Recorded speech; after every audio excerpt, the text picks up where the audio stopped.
Does anybody remember the name of the message series we're in? Hevel. Hevel. What does it mean? What does Hevel mean? What, Martha? Nothingness, emptiness. It's just mist. It's untouchable. It's something that we can't grasp. You know, Hevel is the meaning and the purpose of life. It means that it comes through wisdom, the wisdom of God. It means that it leads us to a place of humility and giving. And it means that we have to deal with this burden of legacy that we try and follow sometimes, and of course the deception of success. We all want to get ahead. We all want to do a good job. We all want to be successful in life.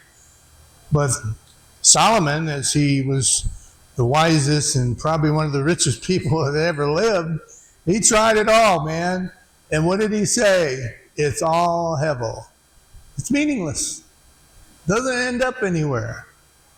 Well, today we're going to talk a little bit more about what Solomon was writing about in the book of Ecclesiastes. And we're going to talk about the seasons in life. There are seasons, different times, different things that we go through. And we want to recognize that time and circumstances belong entirely to God. Now let me make sure you hear that.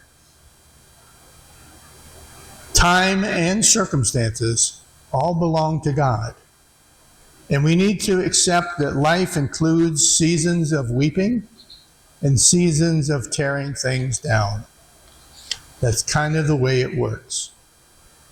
Not the most positive, pleasurable thing we've ever, who wants to hear that? That you're going to go through a season coming up where it's going to be miserable. You're going to be struggling. It's going to be difficult. Nobody wants to hear that, right? So let me refresh your memory of what, I don't have a script or screen or anything. I thought we were going to be outside, but here's what's written in Ecclesiastes chapter 3. There is a time for everything, a season for every activity under heaven, a time to be born and a time to die, a time to weep and a time to laugh, a time to mourn and a time to dance. He has made everything beautiful in its time. He has also set eternity in the human heart. Yet no one can fathom what God has done from the beginning to the end. Friends, we are a generation absolutely obsessed with control. We have smartphones and smart thermostats and GPSs and we have widgets on our phone that tell us what the humidity level is in our field, right, Daryl? Stuff like that. I mean, there's all kinds of cool stuff that we have to bring information to us and to help us and allow us to control things. I have a calendar. It's got things scheduled out for the next 20 years. No kidding.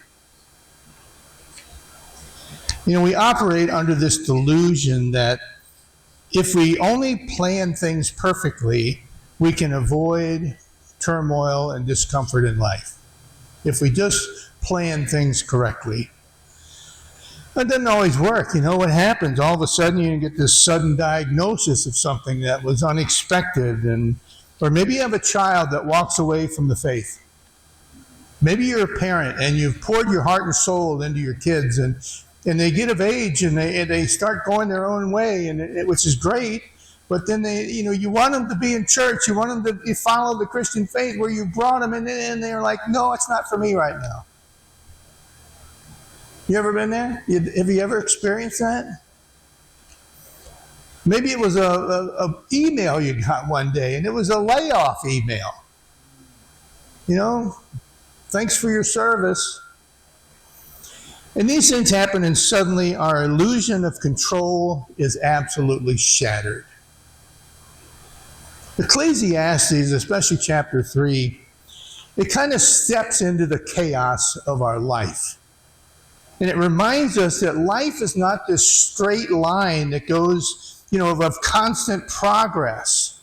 That's not what it is. It's a series. Life is a series of unpredictable seasons controlled by a sovereign God. Let me repeat that.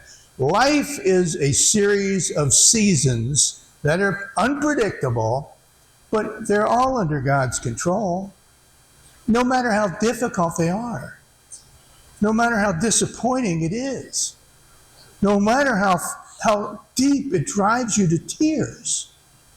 It still is all under God's control, friends. In Ecclesiastes, the teacher writes that there's a time to weep and a time to laugh and a time to embrace and a time to turn away and all of those types of things. One thing that we as Christians, as we're growing in our faith, day after day, year after year, we experience these seasons, of course, and sometimes one of the seasons we experience is a season of spiritual turmoil. Things aren't quite spiritually going the way that we want them to. And what we try and do, we try and force this season of dancing at a time when God has brought us to a season of mourning. Sometimes we want to force the season, as Ecclesiastes would say, of dancing. And yet God has led us into this season of difficulty and of mourning and hardship. Well, does that seem fair? When we become believers, aren't we supposed to take that rocket line straight up to heaven and joy and happiness and satisfaction? Isn't that what's supposed to happen? Huh? Let me ask you a serious question. Did you ever believe that? Did you ever view your walk of Christianity as everything's just going to keep getting better? I have. What an idiot you are, Joe. No, it doesn't always seem fair. Isn't God supposed to bless us? Isn't that his job, so to speak? Why would he usher in these times of turmoil and difficulty? Look around the world right now today. How many Christians, faithful Christians, are experiencing turmoil and difficulties and hardships right now, not knowing where they're going to sleep tonight or where their next meal is going to come from or where the next bomb is going to drop? How many people who are following or doing their best to follow the Christian faith are experiencing tremendous difficulties today, horrible seasons of difficulty? Remember what I said a minute ago. Time and circumstances belong entirely to God. Time and circumstances belong entirely to God. And that means that we have to accept that life includes seasons of weeping and teardown. Especially when we lose a loved one, or a dream fails, or health starts to go the wrong way. And we desperately try and rush through the grief. But friends, God uses these winters, if you will, of life to develop our roots. The roots at summertime or the good times will never, ever develop.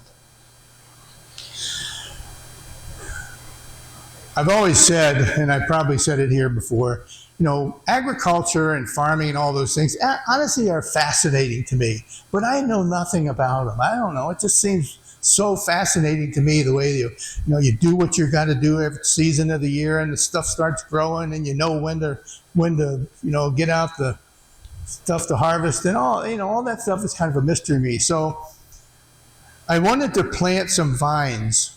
So I found, anybody ever heard of a chocolate vine? Huh? Yeah, that's what it's called, a chocolate. I know there's no chocolate growing on it, but that was the name. And the flower on it looked pretty cool. I'm like, okay, that'll work. And I'm reading all this stuff about it and planting it and how to prepare the soil and what kind of soil, how much water and all that kind of stuff. And one of the things that it was fascinating about it was it told me that the soil itself There are good dry seasons that when the soil becomes dry enough, it encourages the roots to go deeper. And if you overwater it, then the roots become shallow. And I'm like, oh, that's quite interesting. I can apply that to my own life. The dry seasons, God allows that he does allow are actually a blessing many times. And I know that sounds weird, but sometimes when we experience hardship or turmoil or dryness or whatever, it actually ends up being a blessing from God, because you know what? Those hardships that help us to grow, they don't look so bad when we're looking at them in the rearview mirror. They're not quite the same. So, okay, back to what we were talking about last week a little bit, about wisdom. Wisdom means looking at your current reality, even if it is painful, and asking God, what is it that you're teaching me during this season? Asking God, what is it, Lord, in this particular season that I'm going through right now that is quite difficult, what is it that you want me to learn? And having that question in your heart rather than screaming at God, get me out of here now. Because that's usually, or many times, what our prayers are all about. Get me out of this mess. Cure this, whatever it is. Take away this hardship that I'm dealing with. That's not always what God is calling us to do, is to just get out of things. Sometimes he wants us to walk through something in faith and in trust so that the roots of our faith can grow.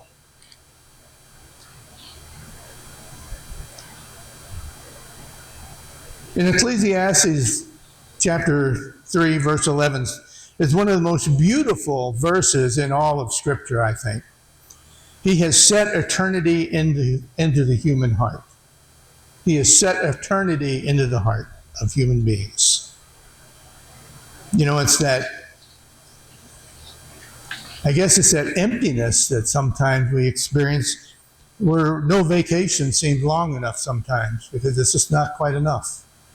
Or no marriage is actually perfect because we have a yearning that God has instilled inside of our heart for more and for better. No house is well enough to satisfy.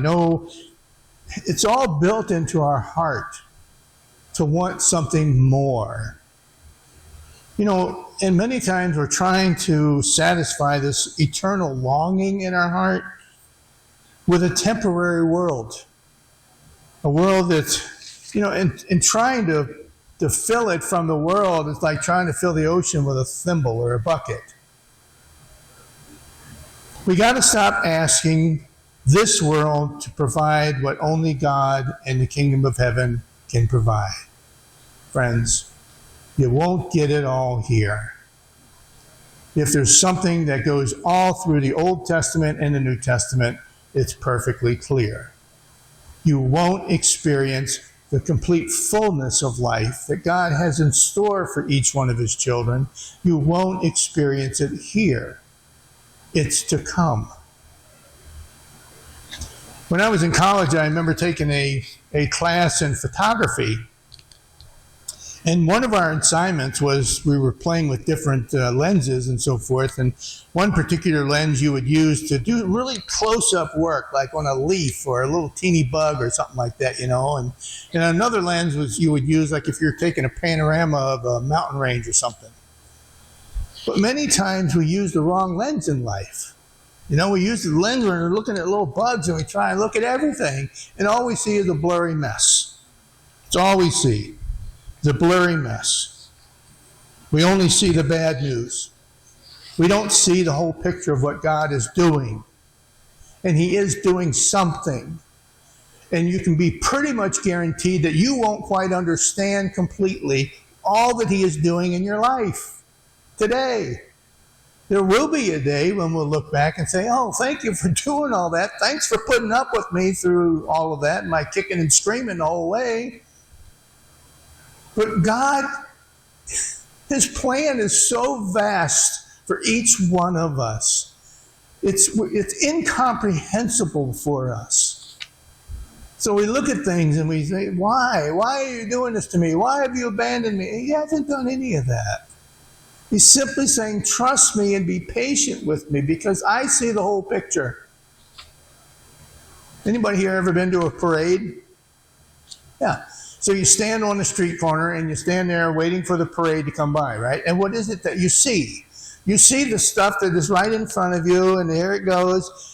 But God sees the whole thing. It's like God is up in a balloon or something. He sees where it's being organized and all the people getting together and everybody's decorating their floats. He sees them all get in line, and then they start procession, and then they come down to where you're standing, and then he keeps going, and God sees the end where he sees the whole picture. We don't see but a smidgen of what's going on.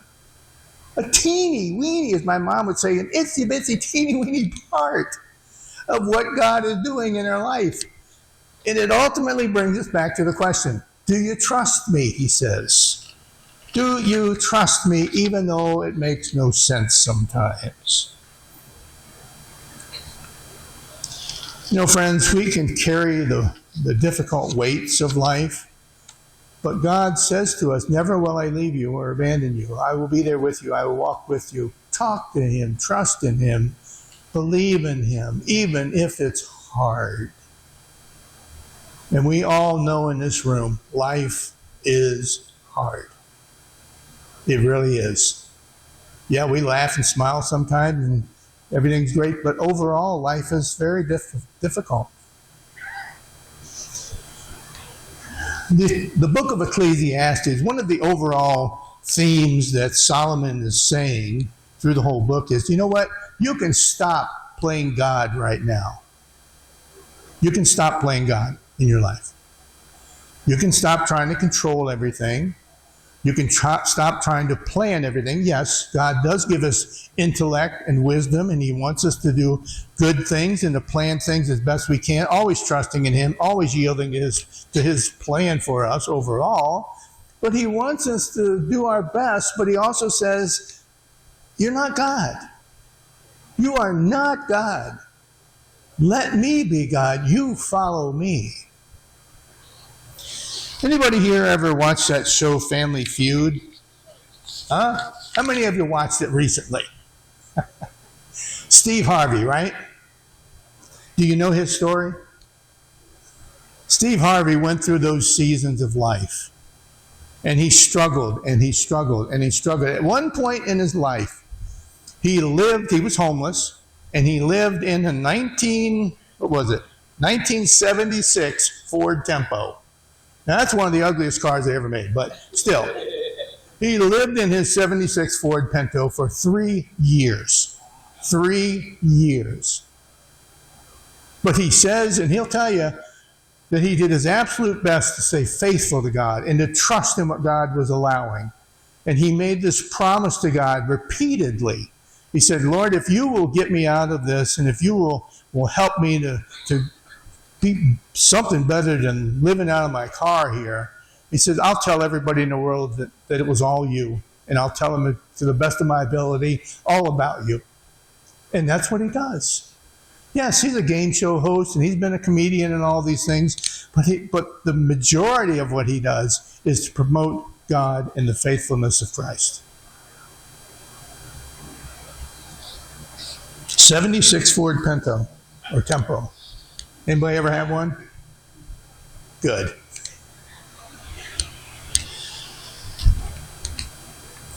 You know, we need to rest in the truth that even in difficult times, we are in God's hands. Maybe you're in a season of weeping right now, and I want you to know that it won't last forever. Maybe you're in a season right now of joy and laughter. I want to remind you, please don't take it for granted. Receive it as a gift from God. The book of Ecclesiastes, it reminds us that God is ultimately in control, not us. And that we find our meaning and our purpose in him and through his plan for us, not our own. It's a book that was written to change our perspective, to enable us to grow. It was a book that was written to enable us to understand partially the plan of God in our life. It was written to help us to endure, to remind us that we are owed nothing. We're not entitled. God owes you nothing. He owes me nothing. The book was written to remind us that God is in that ultimate control, and reminds us to keep our perspective correct, focused on Him and His plans for us, and that He doesn't leave us. And that even though we might be in a difficult time right now, and we might not see a very bright future, God still says, I do have a bright future for you. You just are unable to see it. You can't see it at this point. The book was written to remind us that we live in God's world, not our own. To remind us that this life overall, well, He'll make it work for good for those that love Him. It's written to encourage us to make a good choice. I love this book because the author, or one of the authors, the major author, Solomon, he asked God for wisdom. He could have had all kinds of things. And he asked God for wisdom. And then God made him very rich and very powerful and all of these things. And he explored life to the fullest. There wasn't anything he denied himself, it tells us. Every pleasure, every aspect of life that he thought would satisfy the emptiness in his heart, he followed it. And God allowed him to have it. And Solomon ends up with the whole thing. And he says, it's all Hevel. Oh, just smoke. It's here today and gone tomorrow. What is it that lasts in life? What is it that will last in your life, my life? Number one is my choices. Have I chosen to follow Him and trust in Him or not? Number one choice. Have I chosen to represent Him well to the world, to my family, to my friends, and to others, and to follow His will and take advantage of the opportunities that He gives me to witness and to share for Him, and to just be even a silent witness? Have I chosen to do that? A couple of weeks ago, I think we talked about, leaving things behind. Oh, that's wonderful and good stuff. But really, the one thing that makes a lot of difference is how we represented Him in this life. How did we? What did we choose to do where God allows us to make that choice? Friends, it really is the only thing that we need to worry about. Yes, there are many other little things. Many of them have harsh effects in our life. But the ultimate thing that we need to consider is our relationship with God and our relationship with each other.